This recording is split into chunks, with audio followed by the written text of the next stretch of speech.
Looking at our world from a theological perspective. This is the Theology Central Podcast, making theology central. Can someone tell me what year this is?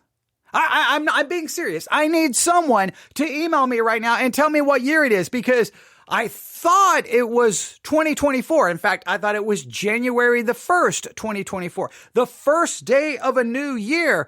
But, well, when listening to a sermon for our Sermons 2.0 challenge that I chose absolutely at random, I would think that it was 1971, maybe October the 11th, 1971, maybe 1972, maybe 1973, maybe 1974. Maybe somewhere in the 70s, maybe even the 80s, maybe even the 90s, because maybe this thing needed to be talked about for, 10, 20, 30 years. Maybe it needed to be talked about for a long time. But for crying out loud, ladies and gentlemen, it's 2024. Can we find something new to discuss? Can we find something new to talk about? All right. I will explain. Okay, so welcome everyone. Good afternoon, everyone. It is Monday, January the 1st, 2024. Even though I'm not sure, because I still think that possibly some preachers and pastors and some conservatives think it's October the 11th, 1971, when a particular song was released. But we will forget that. It's Monday, January the 1st, 2024. It is currently 2 p.m. Central Time, and I am coming to you live from the Theology Central studio, located right here in Abilene, Texas. Now, as many of you know, I have given us a challenge, something we are attempting to do in 2024, and that is I wanted everyone to download the Sermons 2.0 app, either the Google Play Store or the Apple App Store. Once you download it, then I wanted you each day to pick up your device that you downloaded the app on, open it up, and choose a sermon random as possible. Random. You can go to the Discover tab, hit New, whatever. You could type in a scripture and just choose a random one from there, because I wanted you to hear different sermons, different perspectives, different pastors, different hermeneutical approaches. So early this morning, I did just that. I reached over, grabbed my iPad, went to Discover, pulled down, hit play, and, well, I'm going to play for you what I heard. But in it, something is mentioned. Something is mentioned, and it's not about 2023. It's not about 2024. It's about something that was released on October the 11th, 1971. Are you ready? So I know it's 2024, and I know we just left 2023, but we're going to have to take a few minutes and go back to 1971, and we have to talk about this, right? Now remember, the sermon challenge, we're going to hear things that sometimes we agree with and sometimes we disagree with. Sometimes we're going to be confronted with different ideas, but this one I was just like, what? No, not this again, but we'll see. We'll see. Now, as soon as it was mentioned, I stopped it. So we're going to listen to all of this. And the reason we're going to listen to all of this is because, well, it's only about 5 minutes long. All right. So this is one of those things where I happen to choose like a devotional message of some sort, but that's okay. I still wrote it down because that's what I'll listen to. I'm going to probably listen to other things today as well, but this is the first one I wrote down. And this is, in fact, let me open my notebook right here.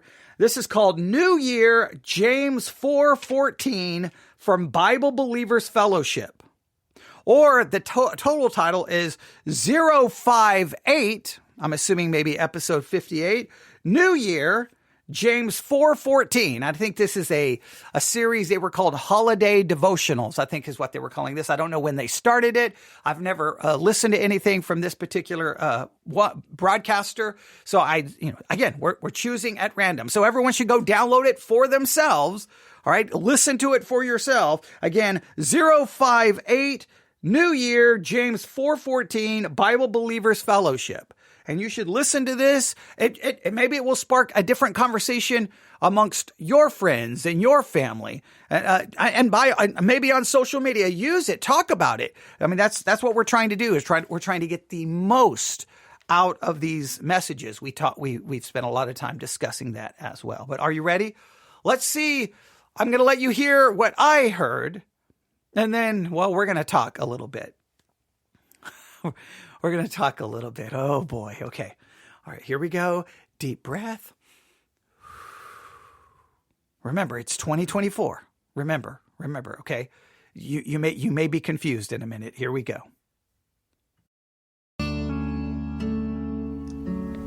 James 4:14 says, "Whereas ye know not what shall be on the morrow, for what is your life?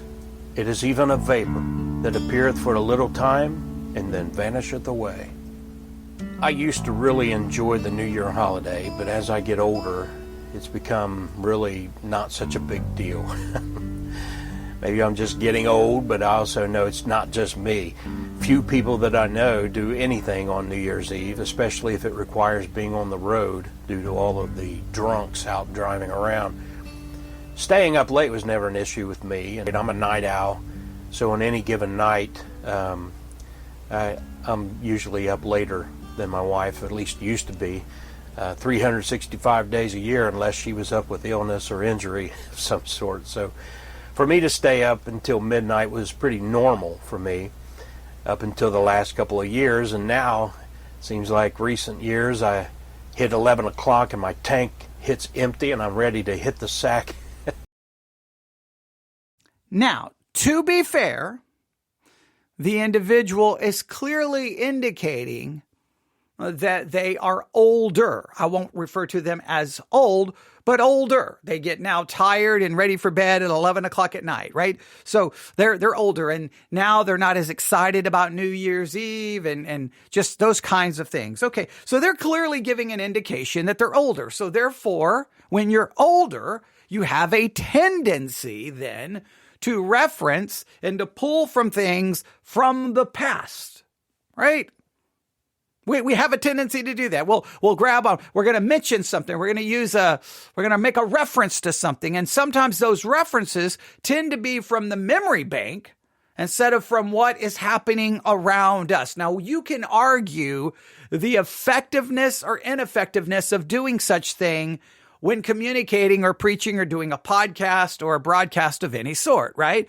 I guess if you know your audience, if all of your audience is from the same demographic, from the same age group, well, then obviously you can pull from a reference. Now, sometimes I do that, and I tell you when it's dated. Sometimes I'll make a comment like, time to make the donuts. Well, that's dated, way dated. That's way old, right? So sometimes I will make some reference, and I try to catch myself, because I know then I'm hoping, because I never want my audience to be one age. I want my audience to be from teenager up. I want everyone. So there's good and bad in doing that, right? Sometimes if your audience is primarily made up of a certain age group, making those references, they feel like they have something in common with you. We could get into a whole discussion about public speaking and the pros and cons and how to do this. I understand that. So I know he's older, so he may make an older reference. I understand. So I'm prepared for that, but I don't know if I'm prepared for this. Here we go. At any time after that. But for a couple of years, I would fight the urge and stay up to watch the ball drop at midnight. It's just lost its luster for me. Just doesn't seem worth losing sleep over. But what made it worse is that the stuff you have to endure before watching the ball come down. It's just disgusting and wicked. For a couple of years, I even tried to watch the ball drop on Fox News because it was supposed to be the conservative alternative, you know. And what did they do? Well, about 5 minutes till midnight, they played John Lennon's anthem to the Antichrist, titled Imagine. Oh, my goodness. John Lennon's anthem to the Antichrist. Imagine. John Lennon's Imagine was released on October the 11th, 1971. And for some weird reason, it remains this boogeyman conservatives and especially with those in the Christian world. And if there's a video of anyone singing Imagine, it's like, this is the end. The Antichrist is here. They're overthrowing the world. They're woke. They're liberal. Oh my goodness. What are we going to do? They like Imagine by John Lennon. I knew that song was the detriment and the end of the civilization. It's like, whoa, calm down. I could think of a million songs that are far more problematic than Imagine by John Lennon. Now, clearly, what he's referencing is he doesn't like the New Year Eve shows where the ball drops because of all the musical performance. He believes it's disgusting. He doesn't like it. Okay, I understand. I mean, look, getting into a discussion with music and Christians, it's a useless endeavor. It's just useless, right? Because Christians have music is just, you can't get anywhere. It's just, people will fight. And I always find it interesting because in many cases, Christians will apply a standard to music that they do not apply to the movies they watch. It's somewhat hilarious sometimes. You can't listen to that music. It's disgusting and it's vile and it's secular and it's worldly. And you like, which movie? You like what? Okay, all right, never mind. Okay. So that's already gets frustrating enough. All right. So, but it also carries on this idea like the music today is a bunch of garbage, which every older generation says about the previous generation. And you know how I despise all of that because I love music. All right. So John Lennon, Imagine, an anthem to the Antichrist. Now, I have very strong feelings about this, and I will play, and this is basically where I stopped it, so I don't know what he's going to say after. I'm assuming what's coming is probably going to throw in communism, who knows what, because everyone throws in everything when it comes to this song. All right, now, many of you know I have and had many interactions about this song with people because I get very, very frustrated with the things people say. So here has always been my take. Now I'm going to go. So 1971, he just mentioned a song released on October the 11th, 1971. Okay.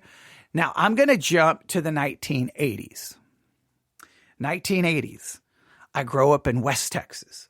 If you've ever seen Footloose, it was a lot like that, right? There were literally towns that banned dancing. I mean, that's not an exaggeration, right? It was crazy because many of these towns were very much controlled by the power of a First Baptist church in town, right? And they were like, we're gonna rid this town of all the evils of rock and roll and MTV. And they wanted to get MTV banned from cable systems and they wanted albums banned. And it was just, listen to Kilroy Was Here by Styx, okay? That's what it felt like, right? Okay? It's like, what is happening? The moral majority was there to, control what everyone did and listened to. What they did was good and what everyone else did was bad.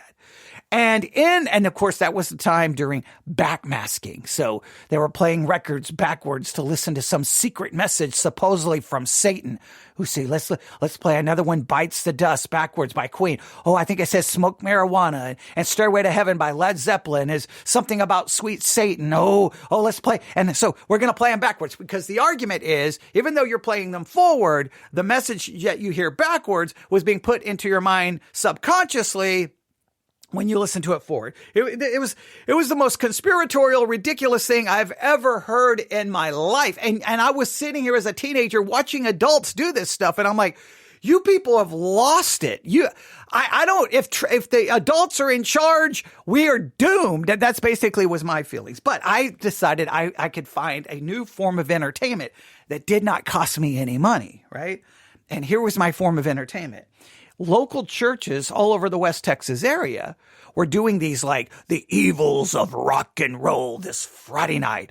Come as we expose the enemy, as we expose Satan's, plot to destroy your children. Parents, be there. And then on Saturday, we'll have a record burning. And then they would get together on Saturday and burn all the records. It was like something to me. Now I know this is somewhat of not a direct correlation. I understand that. But in my mind, it felt like I was in Nazi Germany, obviously minus, concentration camps and the extermination of 6 million Jews. But it felt like this controlling, burning, censoring. It just felt like, what world did I end up in? But I loved going to these conferences that churches were holding because they were insane. They seemed to lack basic comprehension when it comes to interpreting lyrics. They couldn't seem to figure it out. They couldn't figure it. They would quote a lyric and like, this lyric says this. I'm like, what are you talking about? That's not what the song is saying. Sometimes they would have wrong lyrics to wrong artist or wrong artist to wrong lyrics. So like they couldn't get anything right. It was like someone up there just like, okay, who's a popular artist today? And then just start ranting and raving, and they would show, of course, to any album that even seemed to be somewhat problematic. They had an ELO album. I can't remember the name of it, where it's like, I think it's supposed to be Dorothy from Wizard of Oz wearing, the ruby slippers, and there's, like a witch with her hands over them. In fact, let me just pull up the album. This one made me laugh so hard. I should always remember the name of the ELO album. Let me just pull it up. I'm going to Apple Music because it was so, and I loved ELO. I still love ELO. Electric Light Orchestra. All right, let me find the album. It'll be right here. Here's all their albums. What was it called? It was so ridiculous. Oh yeah, El Dorado. 1974, and there's Dorothy clearly wearing her ruby slippers, and then there's the witch trying to get the ruby slippers, right? And they were like, this is witchcraft and this is Satanism. I'm like, it's Wizard of Oz from 1939. Could you people calm down a little bit? It was just ridiculous stuff like that. And I'm like, ELO, of all the bands we're going to go after Electric Light Orchestra for promoting Satanism. I'm like, I can do a better job than you can. It was ridiculous. Over and over and over. It was ridiculous. So I've always and so to me, it was just fun to listen to how ridiculous they are, because it just showed me, look, if these guys cannot figure out how to interpret a song lyric, people are supposed to listen to them interpret the Bible. Now, I wasn't a Christian at the time, and I mocked this stuff. I had a field day with this stuff. I thought these people I'm just going to be honest. I thought some of these people were the dumbest people I thought I would ever meet in my entire life. And I couldn't understand why adults were like spiraling out of control. Now, I know at that time, looking back, I didn't understand it during it, but it's the great Satan scare of the 1980s. They've talked about it on Stranger Things, and other shows have talked about that time where everybody thought there were like, teams of Satanists roaming about kidnapping children. It was just insanity. So there was fear, there was paranoia, there was misinformation. Wait, it kind of sounds like 2023. Okay, all right, I digress. But the point is, I've always had my conflict with this kind of stuff. And it happened in the 90s when people were quoting again lyrics. And it was always Christians who just could not seem to get out of their own way. But imagine, by John Lennon, of all the things you could talk about in popular music, what is the deal with everyone's so upset about this song? Now, let me explain. I do not necessarily agree with the philosophy of the song, but I do understand what he's trying to say. So there we went to the 80s. Now let's go back to October the 11th, 1971. And if you were buying music in October the 11th, 1971, maybe you bought a John Lennon album. And maybe as you were home listening to that John Lennon album, maybe you all of a sudden started hearing the name of the album is Imagine. It's a photograph of John Lennon, okay? Kind of a cool-looking photograph. And maybe you were listening to the album, and then you stumbled upon these lyrics. Imagine there's no heaven. It's easy if you try. No hell below us, above us, only sky. Imagine all the people living for today. Now, of course, immediately when you hear the words, imagine there's no heaven, imagine there's no hell, people, of course, Christians are going to be, oh my goodness, this is the end. Just take it. Now, I'm not saying I agree with the philosophy. Now, people have a hard time comprehending this. You can disagree with the philosophy, at the same time seek to understand what they are saying. All right? Let me continue. Imagine there's no countries. Open borders. Oh, just stay calm. It isn't hard to do. Nothing to kill or die for, and no religion too. So let's get rid of, hey, no heaven, no hell, no countries, nothing to kill or die for, and no religion. Imagine all the people living life in peace. You may say I'm a dreamer, but I'm not the only one. I hope someday you'll join us, and the world will be as one. Imagine no possessions. I wonder if you can. No need for greed or hunger, a brotherhood of man. Imagine all the people sharing all the world. You may say I'm a dreamer, but I'm not the only one. I hope someday you'll join us and the world will live as one. No, please note, there's nothing explicit. It's just straightforward. Here's his philosophy.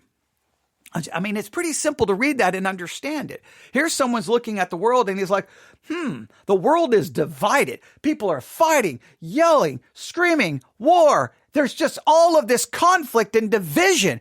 I imagine it could be different. So then he starts going through the things that causes division. Well, if you are a Christian, we very much know this division that we believe in, that there's a heaven and there's a hell. And typically we run around trying to say who's going to go to hell and who's going to go to heaven. Well, that's a very divisive thing. Hey, we're the people going to heaven. You're the people going to hell. Well, if you're outside of Christianity, you're going to see that as pretty divisive. Right? Hey, we're the good people. You're the bad people. We're the people going to heaven and we're going to have eternal bliss and you're going to have eternal torment. That's a division. You're dividing. There's no way to get around that. Okay. Imagine all the people living for today. The idea is, hey, if we would all focus on today and not worry about, and the hope of, we're focused on heaven. No, we're focused on, you have a division. Some are focusing on heaven, on eternity. Some are focusing on the now. He's like, if we could all just live for the now, that would remove another division. Imagine there's no countries. Well, country division, I don't know. Maybe you could read a history book. How many times have there been wars between countries? Oh, they happen all the time. Russia and Ukraine. Oh, Israel and Gaza, or Israel and Hamas. Maybe you still have some divisions. We could talk Vietnam, Korea, World War I, World War II, the Civil War. I mean, sometimes it's a fight within its own country, but countries, there's division. I'm from this country, you're from that country, and we want this and you want that, and well, they're going to fight.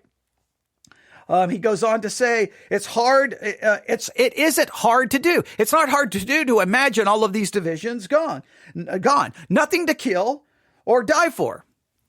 If we could just stop trying to, I'm going to kill for this, or I'm willing to die for this, right? I'm willing to martyr myself. You don't have people strapping on a bomb and willing to die for Allah. Like he's saying, all of these things that divide and bring about violence and death and division. Can you imagine if they were all gone? And no religion too. Well, come on. I don't care how strong a Christian you are. You cannot argue that religion has been a source of conflict forever. Fighting, war, division, families divided, churches divided. There's no way to get around it. Imagine all the people living a life in peace. I don't know about you. I can imagine and almost long for a world where there isn't fighting and division and war and death and families falling apart. Wouldn't it be great if we could just all live for the now and live in peace?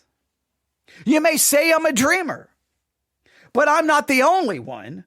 I hope someday you'll join us and the world will be as one. Hey, instead of being divided from us, I wish you would embrace the same thing that I'm imagining. If we could all imagine this and long for this, then we could live a world in peace. Imagine no possessions. I wonder if you can. No need for greed or hunger. A brotherhood of man. Now, possessions, people fighting over possessions, owning possessions, to get possessions, stealing possessions. Hey, if we could, there's no greed or hunger. Like there's an equality. Come on, you have to imagine that. What a world that would be. No greed, no hunger, no possessions, no fighting, no stealing. Everyone has what they need. Imagine all the people sharing all the world. In other words, instead of fighting for land and fighting for this and fighting for resources, that we all share the world and we could all get along. You may say that I'm a dreamer, but I'm not the only one. I hope someday you'll join us and the world will be as one. Now, listen, you may say his dream here, what he's imagining, you may say it's naive. You may say it's foolish. You may say it's never going to happen. You may say, hey, John, even if you removed all of those things that you think divide us, I've got some very bad news for you. We're still going to be divided. We're still going to be still going to fight one another, and we're still going to have problems because these divisions arise from a sinful nature. And I imagine a world where there'll be no more pain, and there'll be no more death, and there'll be no more suffering, and that's going to be a world where there's no more sin. I imagine the same thing, that there's going to be a world where all of this will come to an end. But I believe the only way that's going to happen is through Jesus Christ. He's imagining the same thing. He's imagining basically a heaven, but he believes that the way to get there is to eliminate all of these social constructs or ideologies that he thinks divides us. He thinks the solution, remove everything that divides us and we'll be one. I would argue, hey, I want to remove all those things that divide us. But the problem is the thing that really divides us is us ourselves, because we have a sinful nature, which leads to selfishness, even if we were to remove all of these other issues. This song should lead to great theological discussion. We all want what John Lennon was wanting. We all imagine that, or at least I hope you do. Peace, no hunger, no starvation, no more death, no more fighting, no more arguing, no more division, no more disunity, a world of peace, a world of love, a world of everyone has enough. That sounds great. Now, you may argue his solution to get there is foolish, but we can all agree and we can say, you know what, we all want that. But what if the problem, John, or anybody else who loves the song, what if the problem is there's something deeper wrong? What if the problem is it's inside us? So I don't see... He's imagining something that we can all relate to. That's why so many people love the song. See, so many times as Christians, we just attack a song that becomes popular instead of stopping trying to figure out, why is it so popular? Why? Why is it so popular? I mean, why? Why do you think that song has lasted for years? That song is voted one of the greatest songs of all time on countless lists of greatest songs of all time. That song has been voted number one. I don't even know how many different lists it shows up on. If it's not number one, it's in the top 5 almost every single time. This song has had a profound impact because everyone looks at the world and like war, pain, division, starvation, homelessness, poverty, greed, fighting, this, that, religion, and they look at the world and they're like, this is, and they look at it like religion's not helping the situation, that religion only leads to more division. So I wish it would all be gone so that we could have something better. And so I can understand why someone would relate to it. But instead of trying to understand why someone relate to it, like it's his manifesto, his song to the Antichrist. It's like, oh, for crying out loud. It's someone who looks at the world and is tired of what they see. So they imagine something different. Now, they imagine to get to that different thing, maybe in a way that won't actually get them there.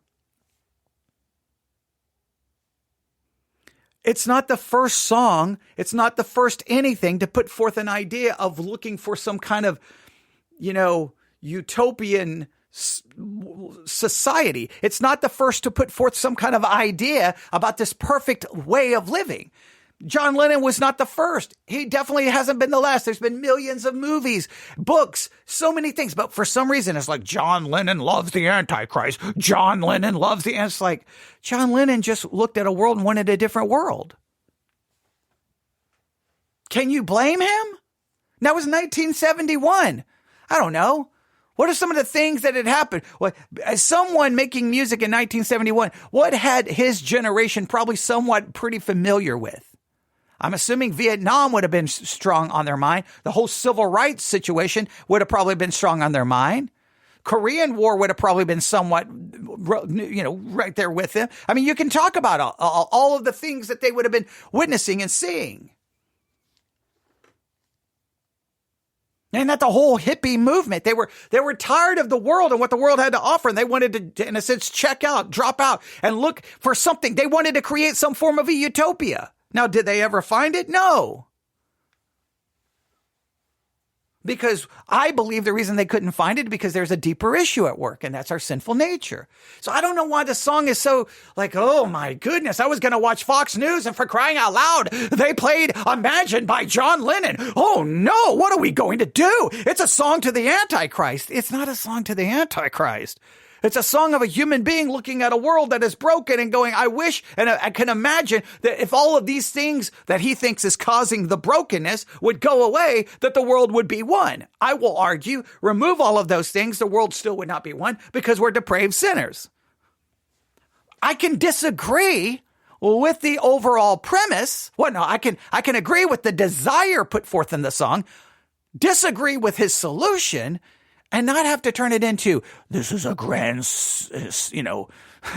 a grand attack upon all that is holy. I can't watch a show that would play it Imagine by John Lennon. Really? It's that disturbing to you? Now, so we went from 1970 to 1980, back to 1970. Now we go from 1970, just jump to like 2000, I don't know, 21 maybe? 2021, 2021, maybe 2022. Someone, Phil Johnson to be exact, who's connected with Grace to You and John MacArthur. He was on his social media account. He was he, like many others, so once again, like other conservatives and Christians, he was upset because some people in Hollywood had made videos of them lip syncing the words to Imagine by John Lennon. Oh, no. And this was a great affront. This was horrifying. It made conservatives and Christians so angry that these people are looking at the world going, man, I imagine and wish for a better place. No. So some things were said about the song. And once again, guess what I did? I'm like, hey, don't know if that interpretation of the lyrics is exactly right. I've read countless interviews by John Lennon where he talks about the song and what he was trying to convey. I think you're misrepresenting. I think all he's trying to do is, this is the world I want. Here's the way I think I could get there. I'm like, I may disagree with how, and next thing you know, it was full-blown attack. Full-blown. And not only attacked me, attacked my church. That my church could not be committed to the in-depth teaching of Scripture because I'm defending Imagine by John Lennon. And I'm like, I'm not defending the song. I'm calling for us to be honest and fair with the interpretation of the lyrics. You know, common decency, love your enemy kind of thing. But no.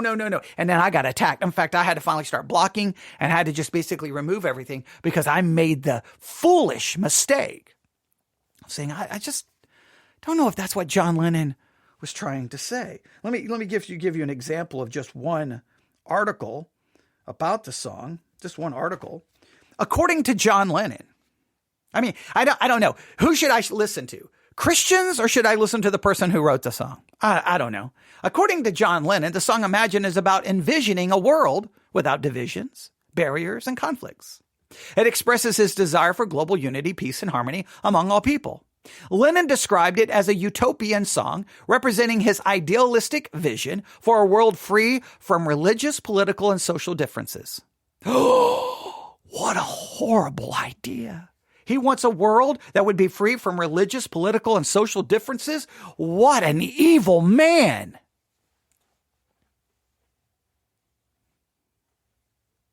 Now, he may think removing all of those differences is going to fix everything, where I would argue, I know what you desire, John. I understand what you desire, or anybody else who loves the song. I know what you desire, but it's not going to happen.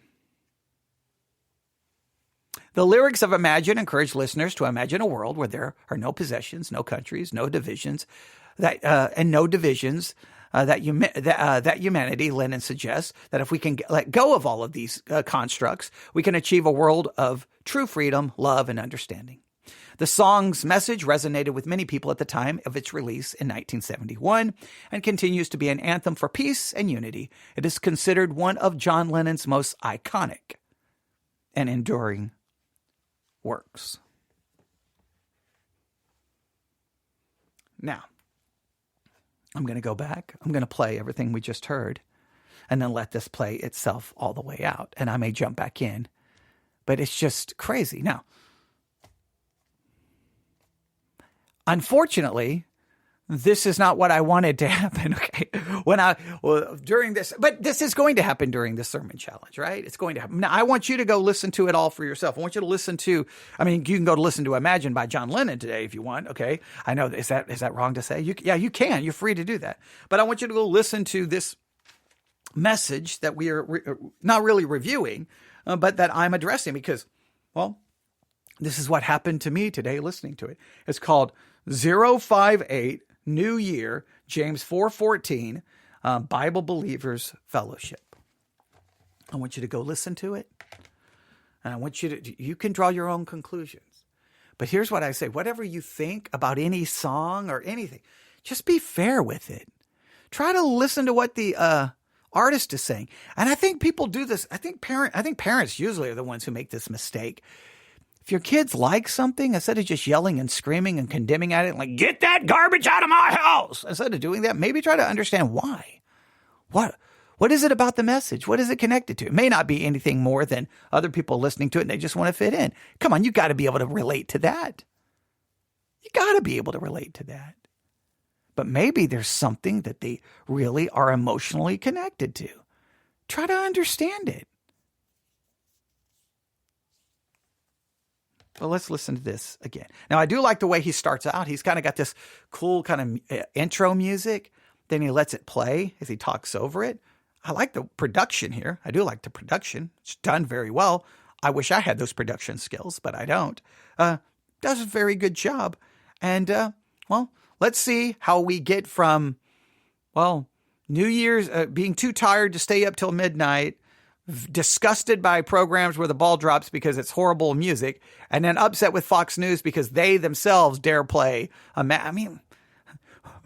I don't know. I guess it's funny how Christians sometimes look to Fox News like they act like Fox News is supposed to be a church or something. I don't know. I would be more upset with Fox News, not because they played Imagine by John Lennon. I'd be more upset with Fox News that they lied to you about the Dominion voting systems and had to pay $787 million because of a lawsuit. Oh, they got another lawsuit coming from Smartmatic. Oh, and then it came out in Discovery that many of the hosts were behind the scenes saying completely different things than they were saying on camera, basically saying these things are not true. This is all a hoax. This is all garbage. But yet I guess we should be more upset that they dare play Imagine by John Lennon. All right, here we go. Let's listen to this.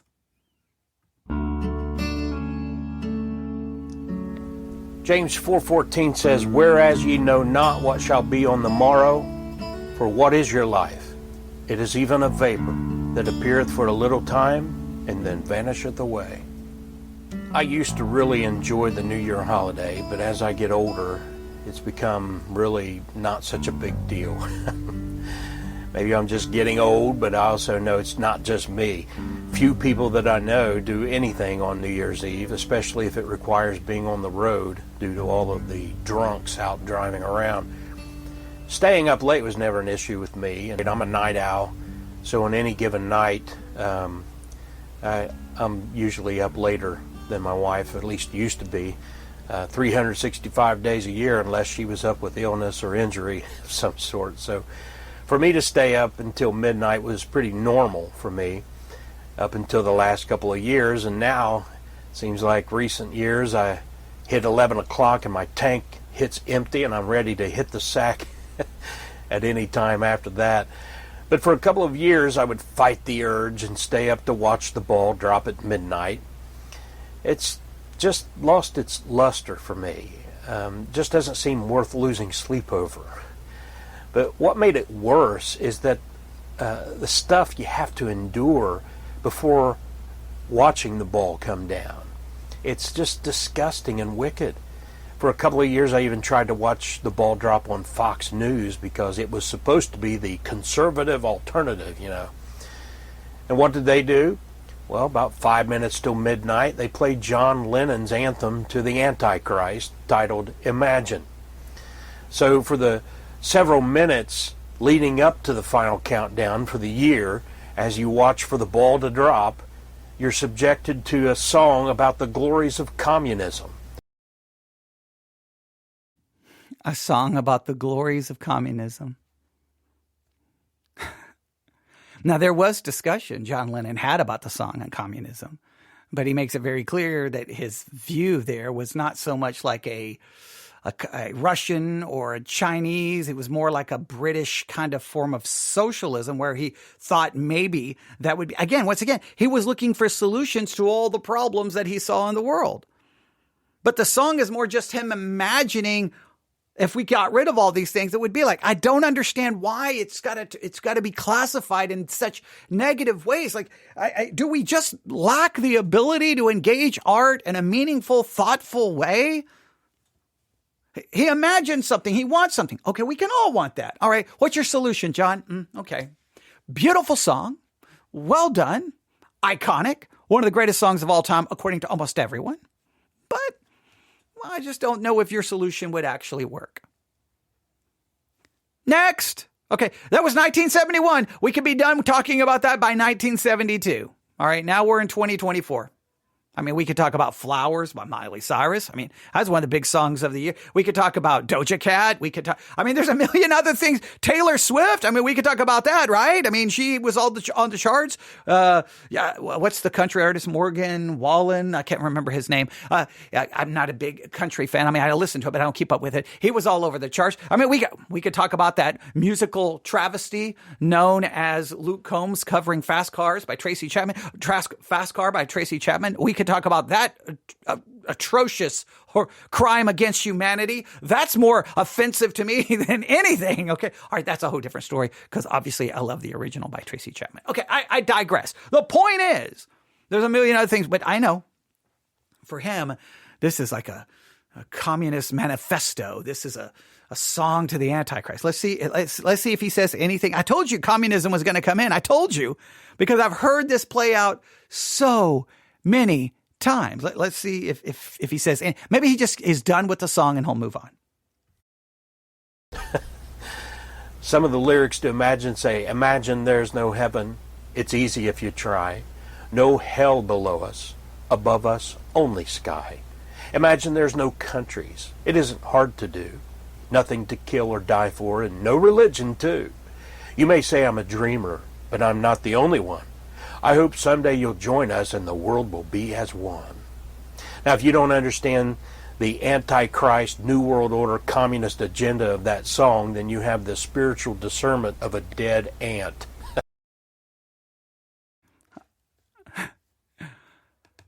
I have the spiritual discernment of a dead ant.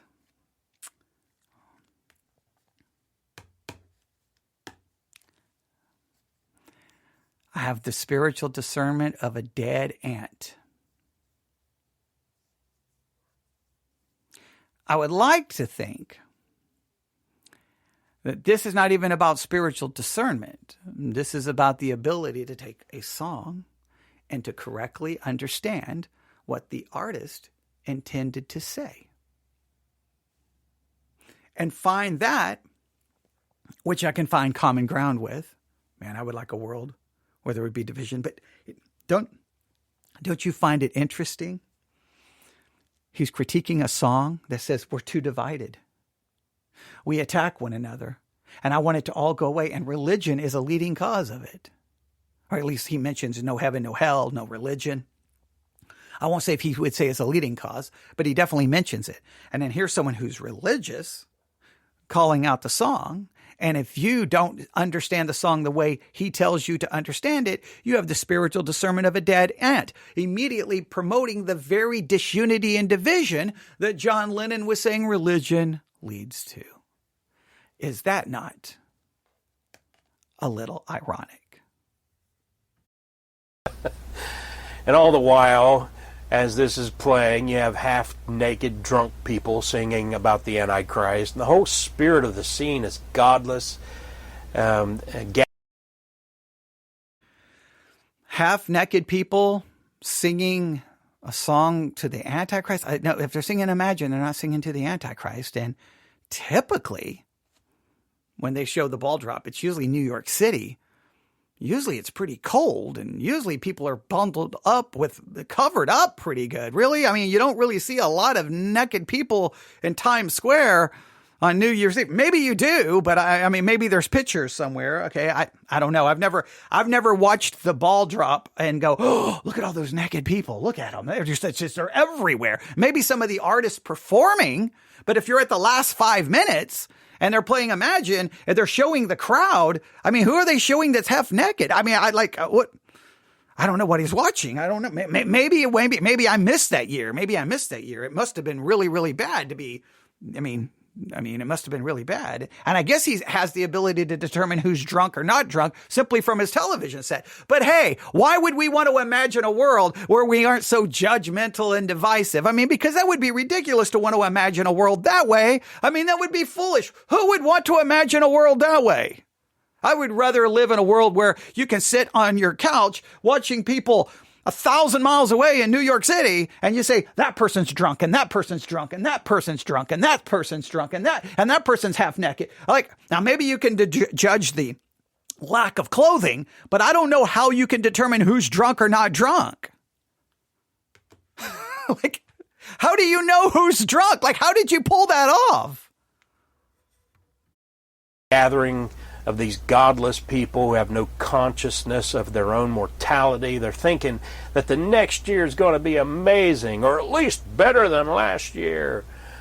But see how he knows all these people, what they're thinking? He knows that they're godless, that they have no concept of their own mortality. He knows all of that. He just knows all of this from sitting on his couch watching Fox News. He's able to determine all this about all this just mass of people. You know how many people sometimes are packed into Times Square? But he's able to figure all of this out. Hey, but you know what? You're right. That song by John Lennon, that's the problem. That it's so problematic when a person would look at religion and go, all it does is lead to division and fighting and judgmental spirit. I mean, why would you imagine a world different than that? I mean, because as Christians, we like this world of division and being judgmental, obviously. the reality is many of those people won't even make it to the end of the following year. Just do a search on, quote, those we lost in, and put the year. And you'll find lists and video collages filled with dozens of famous actors and athletes and politicians, musicians, authors, scientists, etc.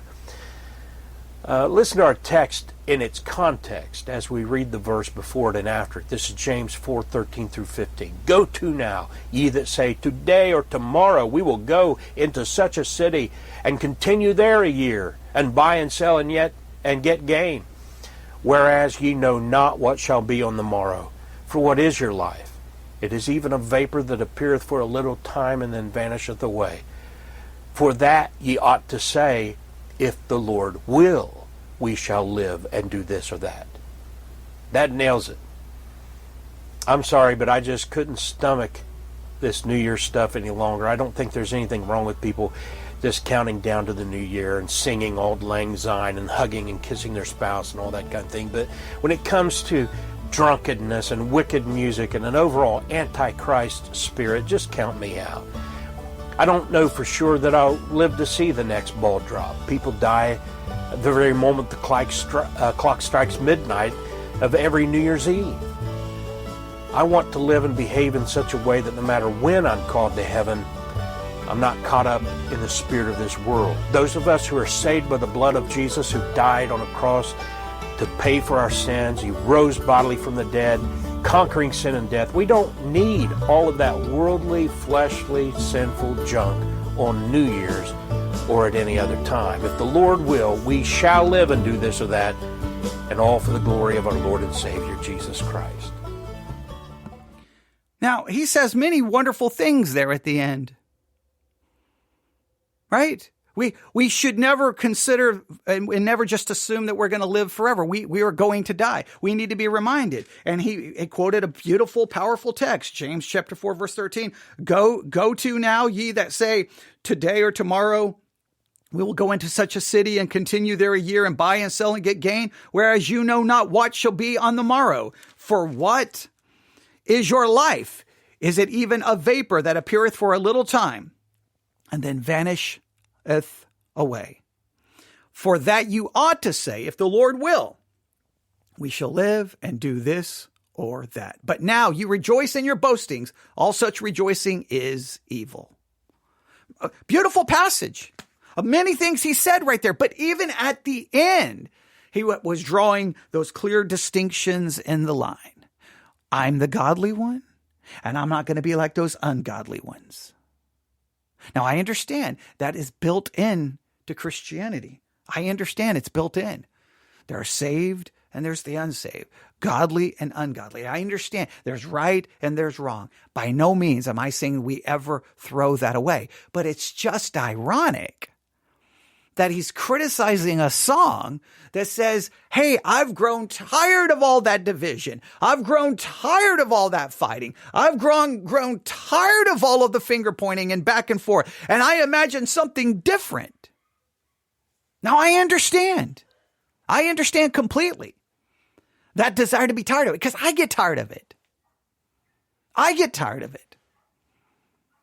Now, I don't think there's a solution to it, because even if we were to remove all religion, we would still fight and be divided and still say you're wrong and I'm right and your camp is wrong. And whether it would be racially, it would be geographically, who knows what it would be. We would find some reason, because we are sinners. There's something deep inside of us that brings about this hatred and this thing. But there comes a point there where it just seems like, so you're the godly one, but did you correctly represent that song? You're the godly one, but you're judging people who you don't even know. You're not even in the same city. You're not even in the same state. You're nowhere near there. And you're calling them drunk. You're calling them godless. You're telling me that you know what's in their mind. Now, you may be right about some of them, but you don't know.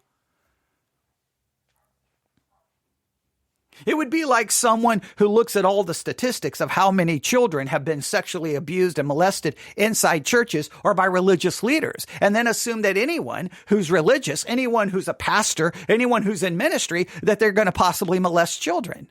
You would be just as offended by that. Well, right. So we don't do that. If you know an individual who was there, then you can say, I knew this individual who was in Times Square and he was half naked and he was drunk. And okay. Now,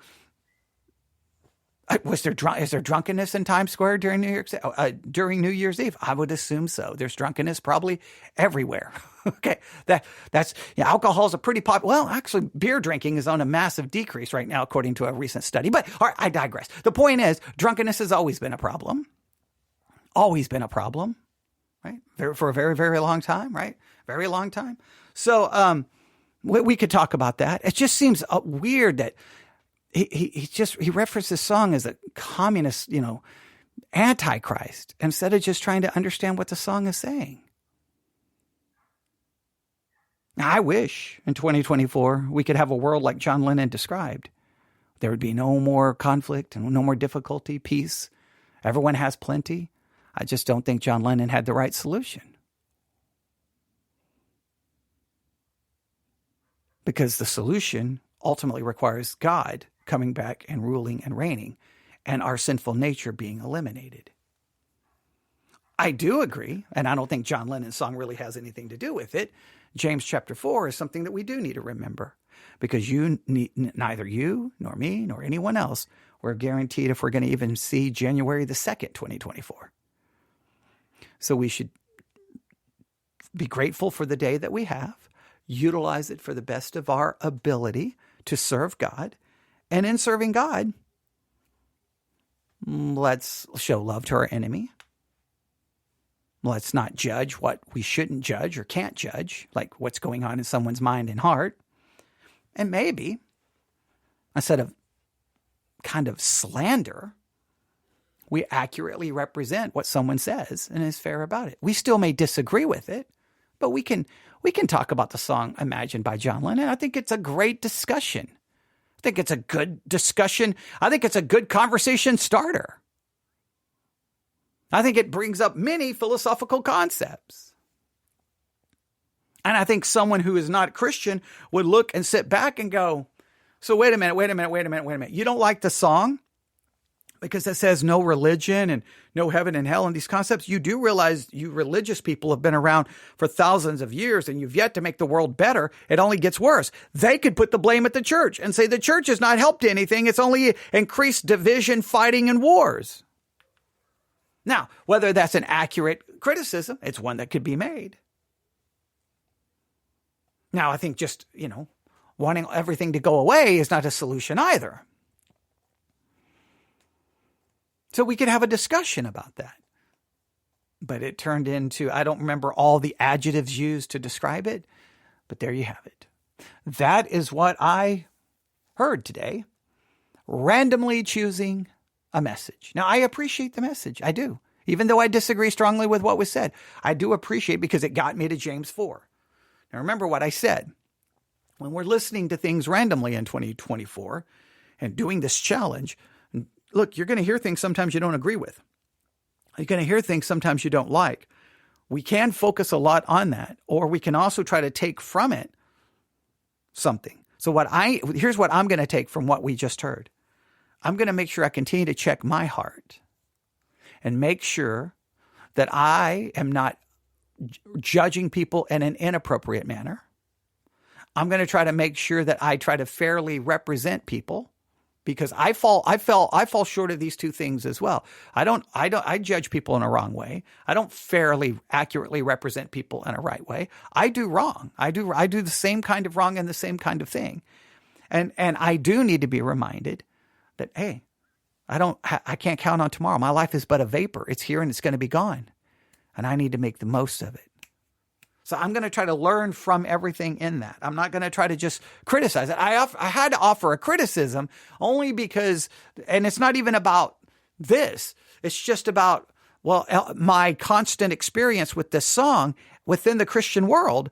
And I don't get Christians' inability to take art and go, so what is he trying to say? Like, we should apply the same interpretive skills that we would apply to God's word, to anything that we read. So what do you think? What do you think about Imagine by John Lennon? Does it make you, run and grab a cross and some, holy water and fear for your life that you're going to be possessed by a demon? Or do you like the song? Now, personally, there are plenty of other songs by John Lennon and his solo work that I love far more than I love Imagine. In fact, Imagine probably wouldn't even be one of my favorite John Lennon songs. Definitely, if we add to the Beatles to it, would not even be anywhere close. So, but I find myself, even though it's not necessarily even one of my favorites, I feel like I've spent a good portion of my life trying to defend it. And it's not even defending it. I'm just trying to tell people to accurately represent it. It's like when I hear pastors say something about Satanism, I'm like, what are you talking about? Do you even know what Satanism are you referring to? Like, could you clarify? Because if you're talking about, the Church of Satan and Anton LaVey, you're so misrepresented it's not even funny. You've created some Hollywood version of it. I don't agree with Satanism. If I want people to accurately represent Christianity, and I want as Christians we fairly represent others. But there you have it. I was going to talk about all the other things. I got some emails about some things that people were listening to. I wanted to talk about them. Oh, I wanted to but this kind of turned into an hour of really discussing it. But go listen to it. It's called, hang on, where's my notebook? Here it is. It is called 058 New Year, James 4:14 from Bible Believers Fellowship. Please go listen to it. Please download it. Give them the extra streams. Give them the extra listen. And please, please, please, please, please, please, please listen to far more that they've said. Don't base your opinion on one thing. Just go listen to more and listen to other perspectives. Because at the end of there, that's really good and really well said about James 4:14 and following. Some really good stuff there. The John Lennon thing. Now, that may be an example that I have to remind myself. Maybe another lesson I can learn from it. You always have to think about the illustration, the thing you're going to use to illustrate, the thing you're going to use, because sometimes your illustration overrides your point. And see, for me, now this is my own fault. I got so preoccupied with the John Lennon thing that it would have been very easy for me to allow that to overshadow the James 4 thing. So what I should have carried away from that is James 4, but I would have carried away John Lennon and Imagine. Now, that's a danger a preacher has to always be on the lookout for, but it's also my fault. Because as much as I disagreed with that part, I should have focused on the James 4 part. So really, it exposed that maybe I need to be better at listening. So there we have it. newsif@yahoo.com. That's newsif@yahoo.com. It is January the 1st, 2024. The Sermons 2.0 challenge is underway. Download the app. Randomly pick things. You never know what you're going to find. I never would have thought that at whatever time early in the morning I started listening to that, I was getting ready to be confronted with John Lennon Imagine on the first day of 2024 when the song was originally released in 1971. Of all the songs you could talk about, of all the songs played when the ball drops, that's just bizarre. Like, I guarantee you there were songs played last night when the ball was dropping that would be a million times more. Doja Cat. Come on. Do we need to look at the lyrics for? Cardi B, Megan Thee Stallion. We could go. I could just start naming. Are you like we couldn't even read many of those lyrics. It would be like and blah blah beep and blah blah beep and blah blah beep and blah blah beep beep beep beep beep beep beep beep beep beep beep beep beep beep beep. Yeah, that's how some of those songs would go. But somehow, Imagine by John Lennon. I don't get it. All right, thanks for listening. Everyone have a great day. Have a great 2024. And let's get the most out of every sermon, even when we find something we may disagree with. Grab the part that you can take and do something spiritually with. So I'm going to try to do more with James 4 today than I would have before I listened to that message. So I'm still grateful for it, still thankful for it. I'm still happy that that person took the time to turn on a microphone and share it. It's given us plenty to discuss. God bless.